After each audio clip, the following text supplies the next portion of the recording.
Bonjour et bienvenue sur KTV en direct à la télévision, à la radio et sur les réseaux sociaux pour ce temps de parole consacré à l'économie et aux entreprises. Et pour en parler, qui de mieux que la présidente du MEDEF, Carla Balthus. Bonjour.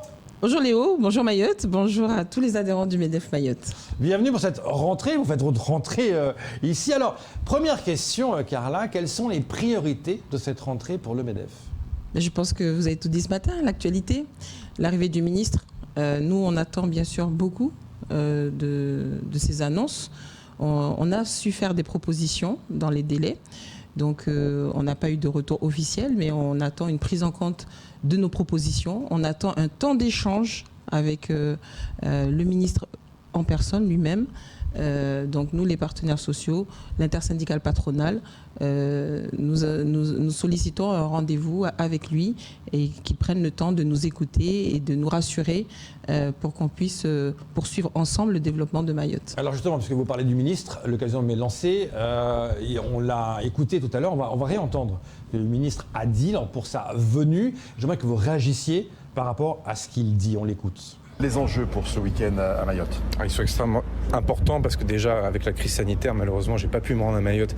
On a dû reporter par 2 fois le déplacement avec le ministre de l'Intérieur. Donc on vient ce week-end avec Gérald Darmanin.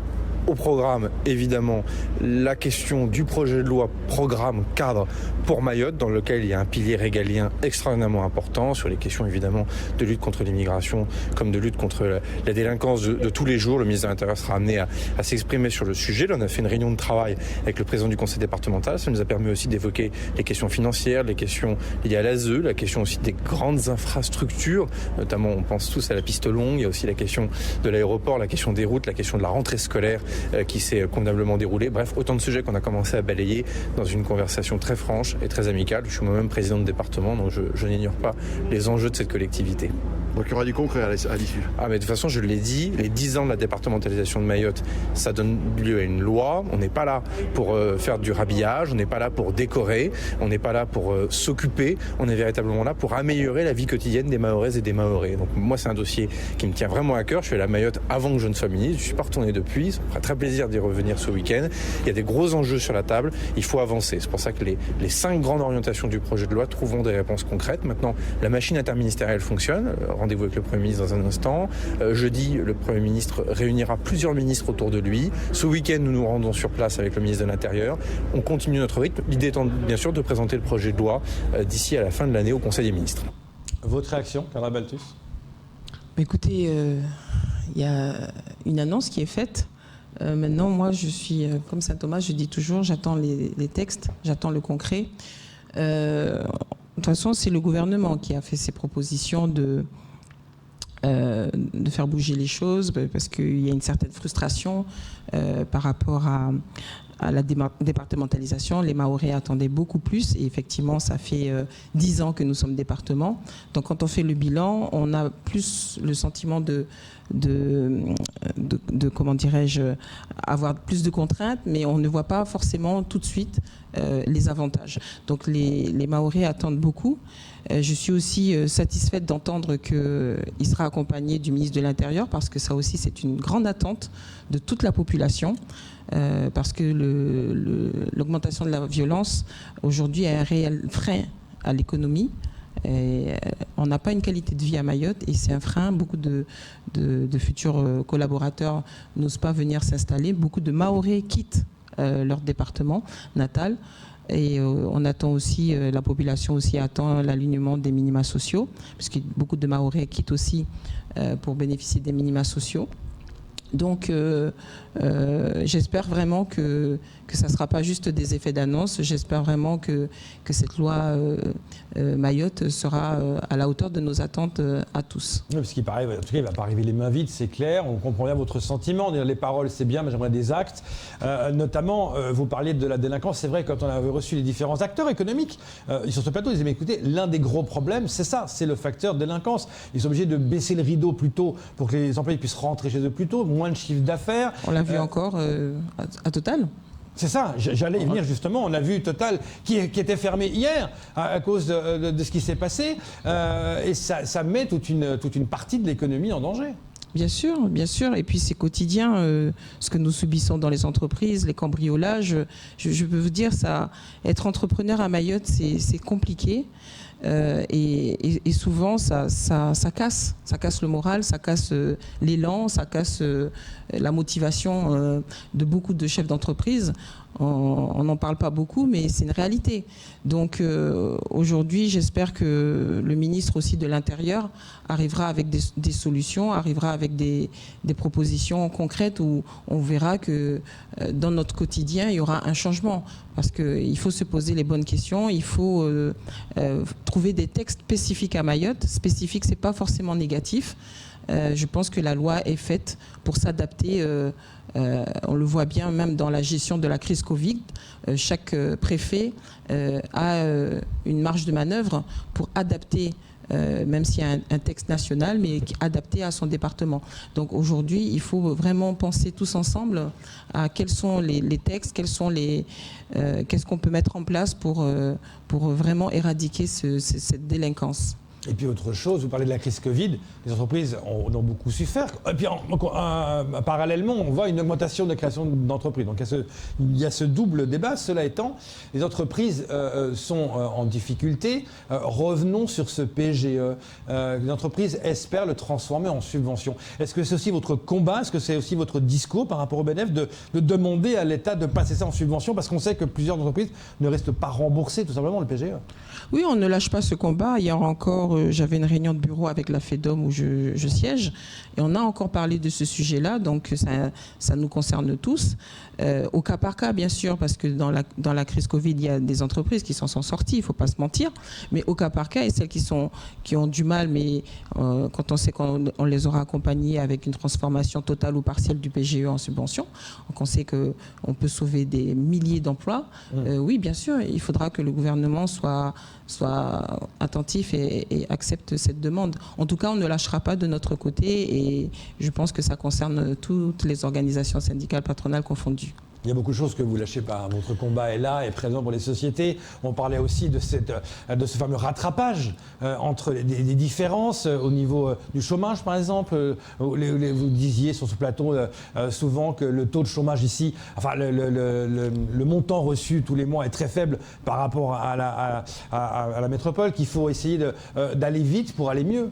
Mais pas trop vite pour ne pas faire un déséquilibre. C'est ça qu'il faut trouver. Mais je pense que, encore une fois, quand on parle de spécificité, c'est toujours l'accompagnement, l'accompagnement du gouvernement, parce qu'on voit bien qu'on peut imaginer des alignements très rapides, mais c'est l'accompagnement. Tant qu'on a l'accompagnement de l'État qui compense toutes ces augmentations pour ne pas déséquilibrer les entreprises, on ne s'y opposera pas et on l'a toujours dit. Donc je pense et j'espère vraiment que le ministre Lecornu viendra avec des propositions qui vraiment seront à la hauteur. On a dit concernant l'alignement des charges patronales et salariales, on est prêt. Encore faut-il qu'on nous mette la LODEOM, comme on l'avait déjà dit, qui permette vraiment de soutenir et d'exonérer pratiquement totalement les charges patronales avec des salaires quand même pas que les bas salaires comme c'est le cas aujourd'hui, pour donner du pouvoir d'achat aux salariés aussi. Et puis le CICE, où nous sommes le seul département à en bénéficier, il faut garder ces dispositifs. Donc si le ministre nous accepte cette proposition, allons, banco, j'ai envie de dire. Parce que qu'est-ce qui est concret aujourd'hui pour la population? C'est un calendrier. C'est ce qu'on a toujours dit. Il faut de la visibilité. On avait un calendrier, je donne rapidement un exemple. La DSN, on nous l'avait promis pour 2022. 2022, c'est demain. Donc ça va être concret pour les entreprises, ça va changer la vie des entreprises. Donc il faudra une communication. On a vu là ces CSSM qui vont se mettre au travail pour vraiment se rapprocher de nous, parce que derrière, il faudra que les entreprises s'imprègnent de ce nouveau dispositif. Et 2022, on sait que c'est 2022. On a beaucoup de choses qu'on attend. Donnez-nous une date, c'est ce qu'on demande à l'État, et respectez la date, et préparons-nous ensemble aussi à respecter tous ces calendriers à venir. Je suis très contente parce que je vois derrière moi... Oui, je vois votre regard qui fuit quand vous parlez, parce qu'en fait, regardez derrière moi, regardez. En fait, pour faire une petite pause, regardez ça, c'est le nouveau logo du MEDEF. C'est le nouveau logo du MEDEF. Et je voyais votre regard qui fuyait en répondant. Oui. Alors, on va juste décortiquer ce logo, c'est le nouveau logo. Alors, vous m'avez dit dans ce logo, toutes les lettres du MEDEF y sont. Il faut avoir de l'imagination. Moi, je vois pas le M, je vois le E, le A, le F est à l'envers. Oui, on voit. Mais où est le M? Mais si, on le voit. Oui, de l'autre côté. En fait, il faut tourner le logo. Il faut le chercher, mais toutes les lettres sont présentes. Et puis, c'est surtout la vie, la couleur, et le dynamisme qu'on attend tous au niveau de l'économie, que ce soit national et à Mayotte. Voilà, donc c'est le nouveau logo du MEDEF, effectivement. Il fallait le changer, t'es trop vieux. Ça veut dire que quoi? Ça veut dire un renouveau du MEDEF? Écoutez, c'est ça le signe qu'avait lancé le MEDEF? On a une nouvelle gouvernance. Notre président national est M. Geoffroy Roux de Bézieux. Et j'ai l'immense honneur d'annoncer sa venue à Mayotte. Ça sera la première fois qu'on aura un président national. On a eu des vice-présidents nationaux. Donc il m'avait fait cette promesse de venir à Mayotte. Donc c'est prévu pour le 29 octobre et le 30 octobre. On lui fera un petit programme assez sympa avec des rencontres, avec les rencontres avec les adhérents. Oui, écoutez, merci. L'invitation est lancée pour qu'il vienne en parler. Hein. L'invitation est acceptée. Je prends l'engagement pour lui. Et donc, il nous fait l'honneur de venir sur le territoire et il sera aussi à La Réunion. Carla Battus, quand vous parlez de ces projets, des dates, etc., les gens ont peur de quoi? D'un changement de présidence. On sait que l'élection, c'est au mois d'avril. Certains disent, la loi Mayotte, OK, on prend une direction A, le nouveau président peut-être fera une présidence B, c'est pas Macron, sera un autre. Est-ce que vous avez le risque là, au MEDEF, de dire, on veut des dates, mais en même temps, le gouvernement risque de changer et donc peut-être d'autres dates vont arriver. Comment on peut se comporter face à ça? Écoutez, quelle que soit la prochaine gouvernance, on a des textes de loi. À partir du moment où les textes de loi sont actés, tout est écrit. C'est pour ça que je vous ai dit tout à l'heure, Saint-Thomas, j'attends le texte. Voilà. Donc quand on a les textes, quand tout est écrit noir sur blanc, c'est un engagement, c'est une continuité, c'est une institution qui nous garantit la continuité des promesses. Maintenant, si ça reste des promesses orales... Ça n'a aucune valeur, bien entendu. Là, vous aimeriez que ce soit fait avant le changement de gouvernement, c'est-à-dire avant le mois d'avril. Mais déjà qu'on en discute, qu'on voit un petit peu quel est le contenu. Et si on est tous d'accord, oui, il faudra acter. Si c'est bénéfique pour le territoire, je n'en doute pas. Il faudra acter le plus rapidement possible. Mais on a vu encore une fois avec la crise Covid qu'on est capable de faire tout vite et très bien. Ça, c'est vrai. Parlons maintenant des transports scolaires. Apparemment, tout se passe bien pour cette rentrée. Quel est votre sentiment par rapport à ça ? Écoutez, hier c'était la première journée, donc on a le sentiment que tout va bien. Il n'y a pas eu beaucoup d'absentéisme, mais il faut aussi comprendre que c'est quand même assez tôt pour faire un bilan. Et on espère bien sûr que ça continuera comme ça. Mais je pense que le vrai bilan, ça sera la semaine prochaine qu'on devra le faire. Parce qu'on a quand même pointé des inquiétudes, il faut qu'on en parle. Moi personnellement, j'ai commencé à en discuter. J'ai rencontré hier le vice-président en charge de transport, monsieur Omar Ali dit Tic Tac. Voilà, on a relevé des difficultés et il faut qu'on puisse en parler, il faut qu'on puisse trouver des solutions, sans quoi on va à une catastrophe et on n'aura plus cette illusion qu'on a eue hier. Et aussi, il faut comprendre que sur la première journée, on ne ramasse que les 6e.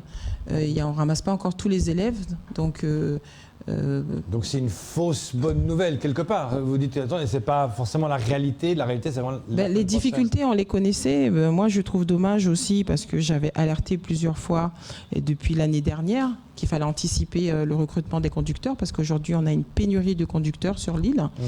Donc, il y a une enchère. Il faut rappeler un chat un chat. Il y a une enchère où, pour débaucher, on met des salaires très hauts. D'un autre côté, quand ils voient qu'ils se font caillasser, ils ont peut-être non, mais les chauffeurs, nous sommes à l'écoute des chauffeurs et les chauffeurs nous demandent de tenir compte de la dangerosité du métier et on fait le nécessaire. Mais quand on répond à un marché, on décortique le maximum de charges qu'on peut. On ne peut pas non plus être trop gourmand parce que on se dit il y a de la concurrence en face, on ne sait pas combien va mettre en face le concurrent, donc on ne va pas forcément au taquet.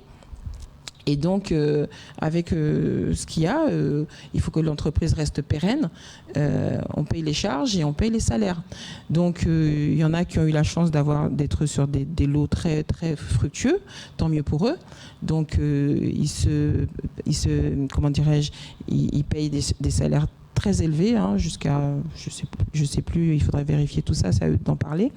Mais ce que je veux dire, c'est qu'on doit anticiper. C'est ce que j'essaie d'expliquer hier au vice-président en charge du transport, c'est que quand vous lancez un appel d'offres, vous déjà le cédez, vous savez que ça va générer des besoins supplémentaires, formez en amont, puisque c'est vous qui avez la formation professionnelle entre les mains, c'est vous qui avez cette manette, donc actionnez-la en parallèle au marché. On sait qu'on va lancer l'interurbain, on aura besoin, je dis n'importe quoi, de 100 conducteurs, formons 120 conducteurs, parce qu'on sait que derrière, des fois, il y a de l'échec, des fois, il y a des personnes qui, pour des problèmes familiaux ou autres, quittent le département, mais on sait qu'on a suffisamment de conducteurs sous la main.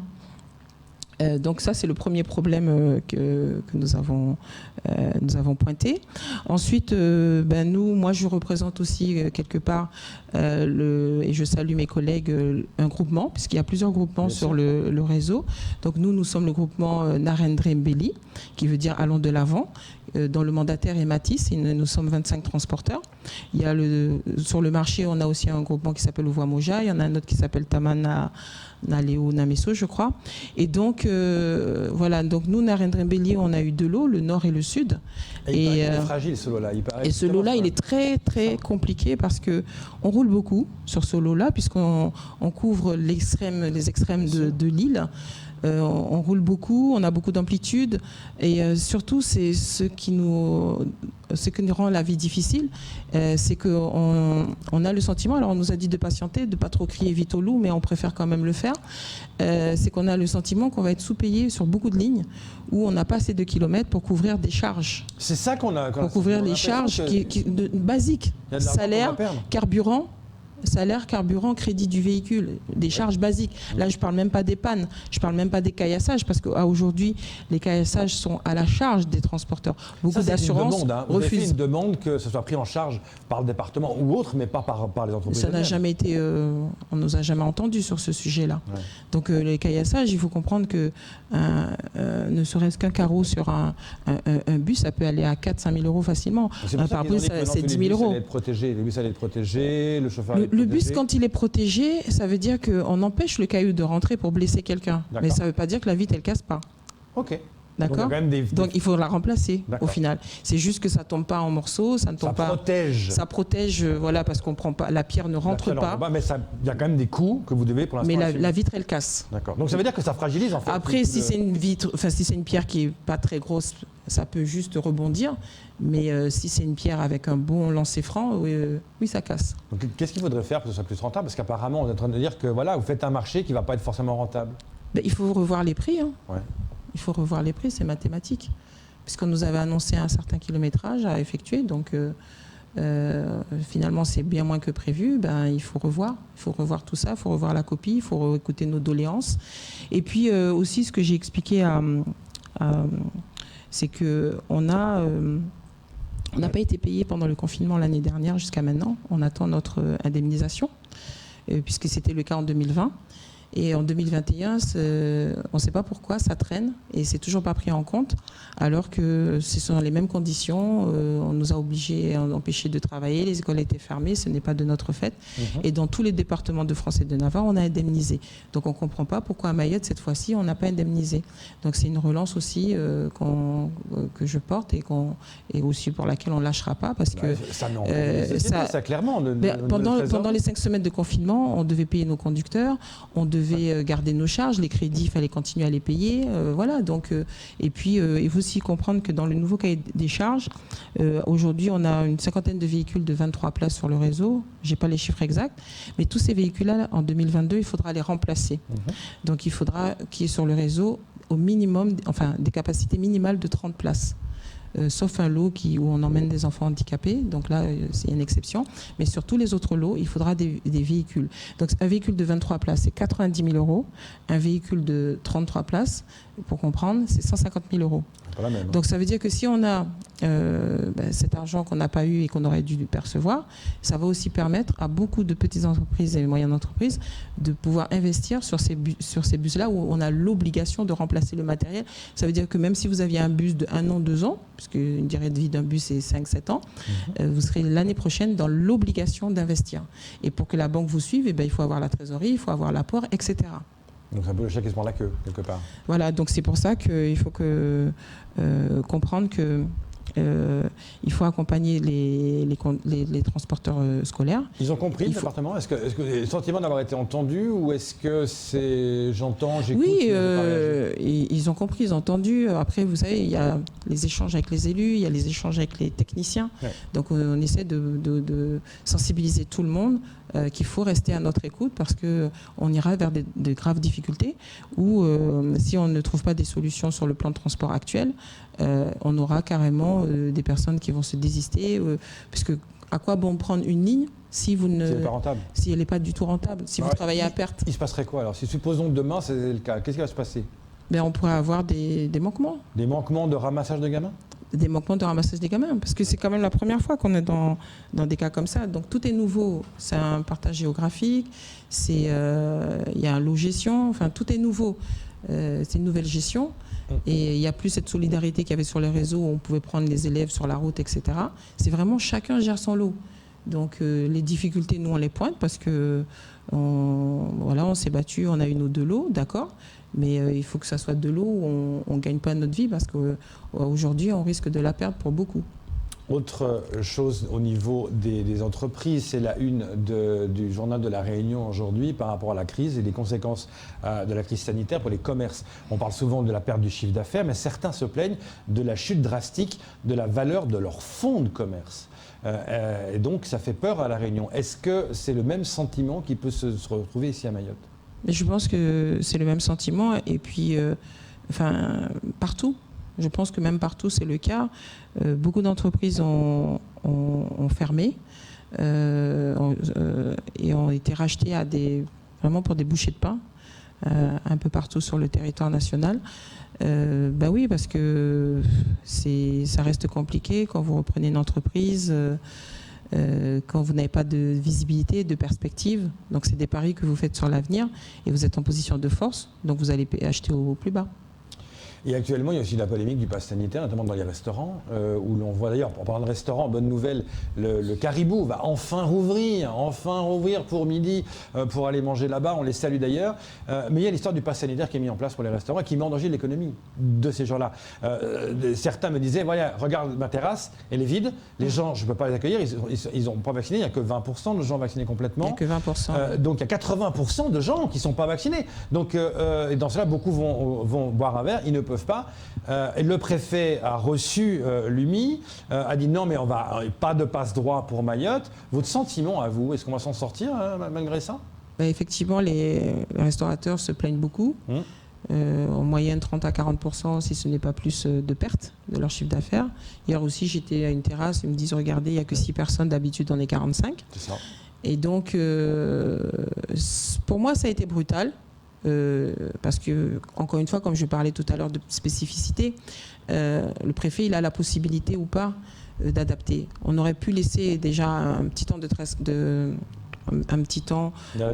préparation, d'adaptation. Moi, j'ai vu, on va dire, elle donne toujours l'exemple de la Guyane, mais comme je suis maintenant sur les deux, voilà, je peux comparer aussi, et ici, et où la situation sanitaire est beaucoup plus préoccupante qu'elle ne l'est ici.